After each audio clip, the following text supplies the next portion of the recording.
Assalamualaikum warahmatullahi wabarakatuh. Perkenalkan, nama saya Siti Rahmawita. Saya bisa dipanggil Wita. Saya mahasiswi dari Universitas Darwan Ali, Kota Sampit, Kabupaten Kota Waringin Timur, Provinsi Kalimantan Tengah. Yang dimana bertepatan pada Kecamatan Mentau Baru Ketapang, Kelurahan Ketapang. Di sini kenapa saya mau mengikuti atau mau menjadi relawan mengajar dari rumah? Awalnya saya dibawa teman, diajak oleh teman.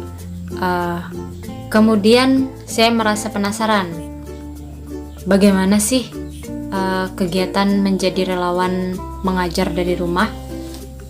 Disitulah saya mencoba, dan ternyata kegiatan mengajar dari rumah itu sangat mengasihkan. Selain kita bisa mengenal karakter anak yang berbeda-beda, kita juga bisa mendapatkan pengalaman yang luar biasa.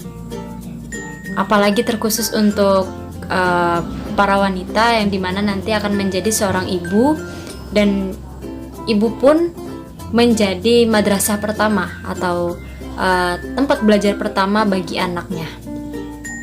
Jadi menurut saya di sini untuk kegiatan mengajar dari rumah, saya sangat mengapresiasi, dan memang di sini saya sangat berterima kasih karena mahasiswa diberikan wadah, diberikan tempat untuk belajar, untuk sama-sama belajar dan mengasah kemampuannya, terkhusus yang mempunyai cita-cita atau tujuan hidupnya itu menjadi seorang guru. Nah, dari tempat inilah pemerintah menyediakan tempat di mana mengajar dari rumah ini merupakan salah satu langkah menuju cita-cita dari kawan-kawan yang memang mau menjadi seorang guru. Dan bahkan kegiatan mengajar dari rumah ini hasilnya pun sangat positif. Respon dari orang tua murid atau orang tua siswa pun sangat bagus. Dan bahkan mereka menginginkan kegiatan mengajar dari rumah ini tidak hanya sekali ini saja atau berhenti sampai di sini, karena beliau pun, para orang tua murid atau orang tua siswa, sangat terbantu dengan adanya kegiatan mengajar dari rumah ini. Yang pertama, anaknya lebih bersemangat lagi, lebih bersemangat dalam belajar. Kemudian perubahan-perubahan yang terjadi pun memang sangat nyata ada, dan memang hasilnya itu sangat bagus. Maka dari itu, orang tua dari siswa, dari anak-anak itu menginginkan untuk kegiatan mengajar dari rumah ini tidak berhenti sampai di sini, tapi mereka berharap kegiatan ini terus berlanjut untuk kedepannya lagi. Jadi mereka sangat terbantu dengan adanya kegiatan dari mahasiswa ini mengajar dari rumah. Merdeka Belajar Kampus Merdeka merupakan kebijakan Menteri Pendidikan dan Kebudayaan yang bertujuan mendorong mahasiswa untuk menguasai berbagai keilmuan yang berguna untuk memasuki dunia kerja. Kampus Merdeka juga memberikan kesempatan bagi mahasiswa untuk memilih mata kuliah yang akan mereka ambil. Kebijakan Merdeka Belajar Kampus Merdeka yang pertama yaitu otonomi bagi perguruan tinggi negeri atau PTN dan swasta PTS untuk melakukan pembukaan atau pendirian program studi. Selanjutnya yaitu program reakreditasi yang bersifat otomatis untuk seluruh peringkat dan bersifat sukarela bagi perguruan tinggi dan prodi yang sudah siap naik peringkat. Selanjutnya lagi terkait kebebasan bagi PTN, Badan Layanan Umum atau BLU, dan Satuan Kerja Satker untuk menjadi PTN Badan Hukum atau PTN BH. Latar belakang kenapa bergabung dengan relawan mengajar? Program mengajar dari rumah merupakan suatu gerakan sukarela yang diikuti mahasiswa seluruh Indonesia untuk meringankan beban orang tua dan guru dengan cara mengajar peserta didik. Dengan adanya kegiatan mengajar dari rumah ini juga banyak sekali hal positif yang didapat, terkhususnya di masa pandemi COVID-19 ini. Selain membantu adik-adik siswa untuk belajar di tengah pandemi COVID-19 ini, juga dapat memberikan dorongan semangat dan wawasan kepada para siswa, serta kegiatan ini juga sangat dapat membantu orang tua murid dalam mendidik, mengajarkan beberapa pelajaran dari sekolah ataupun di luar sekolah.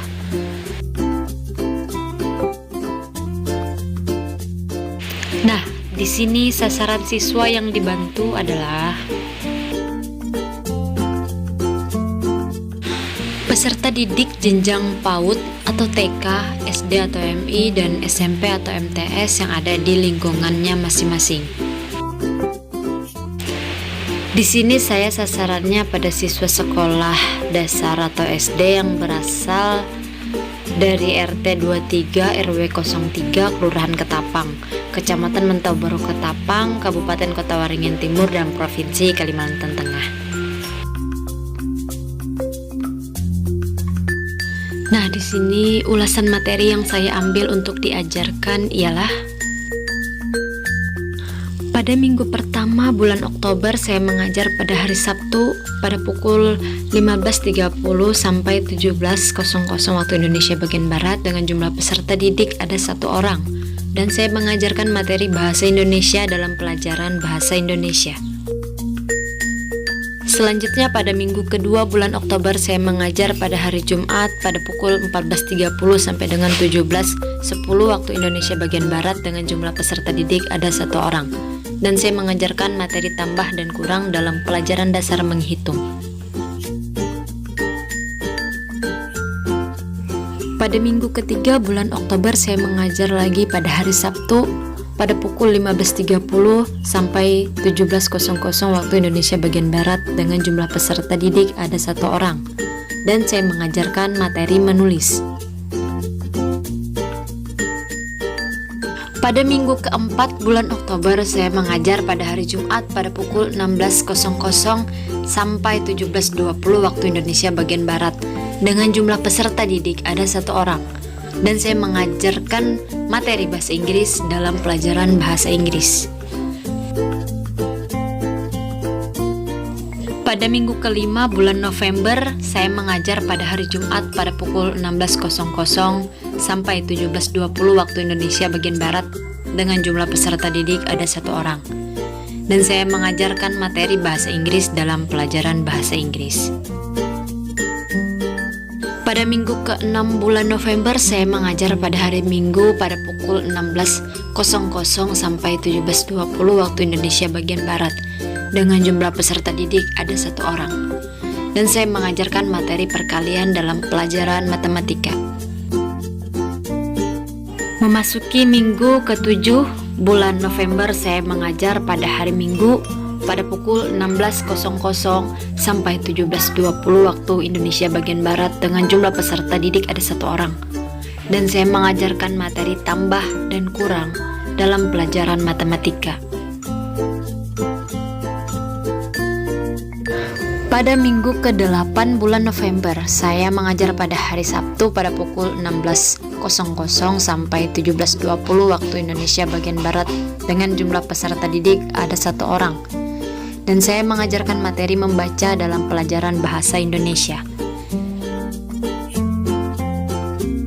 Pada minggu ke-9 bulan Desember, saya mengajar pada hari Minggu pada pukul 16.00 sampai 17.20 waktu Indonesia bagian Barat dengan jumlah peserta didik ada 1 orang, dan saya mengajarkan materi bahasa Indonesia dalam pelajaran bahasa Indonesia. Pada minggu ke-10 bulan Desember, saya mengajar pada hari Minggu pada pukul 16.00 sampai 17.20 waktu Indonesia bagian Barat dengan jumlah peserta didik ada 1 orang, dan saya mengajarkan materi bahasa Inggris dalam pelajaran bahasa Inggris. Pada minggu ke-11 bulan Desember saya mengajar pada hari Minggu pada pukul 16.00 sampai 17.20 waktu Indonesia bagian Barat. Dengan jumlah peserta didik ada 1 orang dan saya mengajarkan materi perkalian dalam pelajaran matematika. Pada minggu ke-12 bulan Desember saya mengajar pada hari Minggu pada pukul 16.00 sampai 17.20 waktu Indonesia bagian Barat. Dengan jumlah peserta didik ada 1 orang. Dan saya mengajarkan materi membaca dan menulis dalam pelajaran bahasa Indonesia. Metode pengajaran yang saya ambil.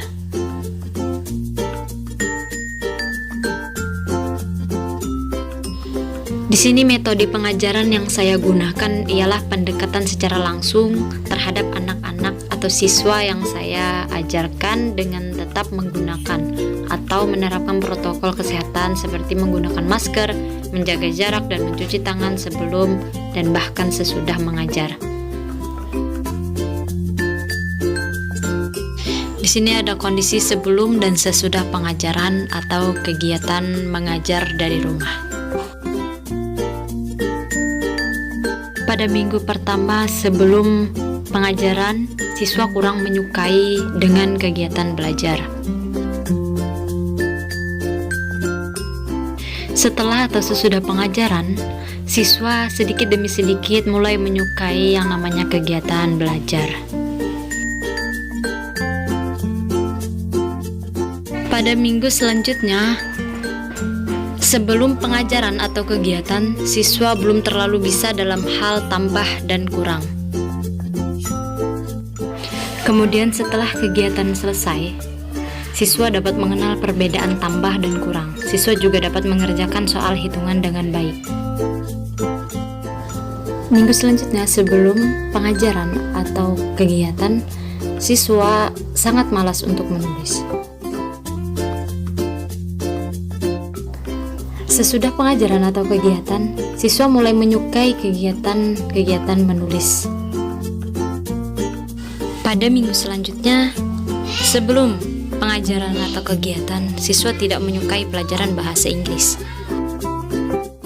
Tetapi sesudah pengajaran atau selesai kegiatan, siswa mulai menyukai pelajaran bahasa Inggris. Pada minggu selanjutnya, sebelum pengajaran atau kegiatan, siswa tidak menyukai pelajaran bahasa Inggris. Tetapi sesudah pengajaran atau selesai kegiatan, siswa mulai menyukai pelajaran bahasa Inggris. Minggu selanjutnya saya memberikan pembelajaran tentang perkalian. Siswa belum terlalu mahir. Sesudah pengajaran atau kegiatan ini, siswa mulai lancar dalam pembelajaran perkalian. Di minggu selanjutnya, siswa belum terlalu bisa dalam hal tambahan dan kurangan. Tetapi setelah selesai pengajaran atau kegiatan, siswa dapat mengenal perbedaan tambah dan kurang. Siswa juga dapat mengerjakan soal hitungan dengan sangat baik. Minggu selanjutnya, di sini siswa belum terlalu ahli dalam membaca. Nah, pasca kegiatan atau setelah selesai pengajaran, siswa dapat membaca dengan baik dari yang sebelumnya.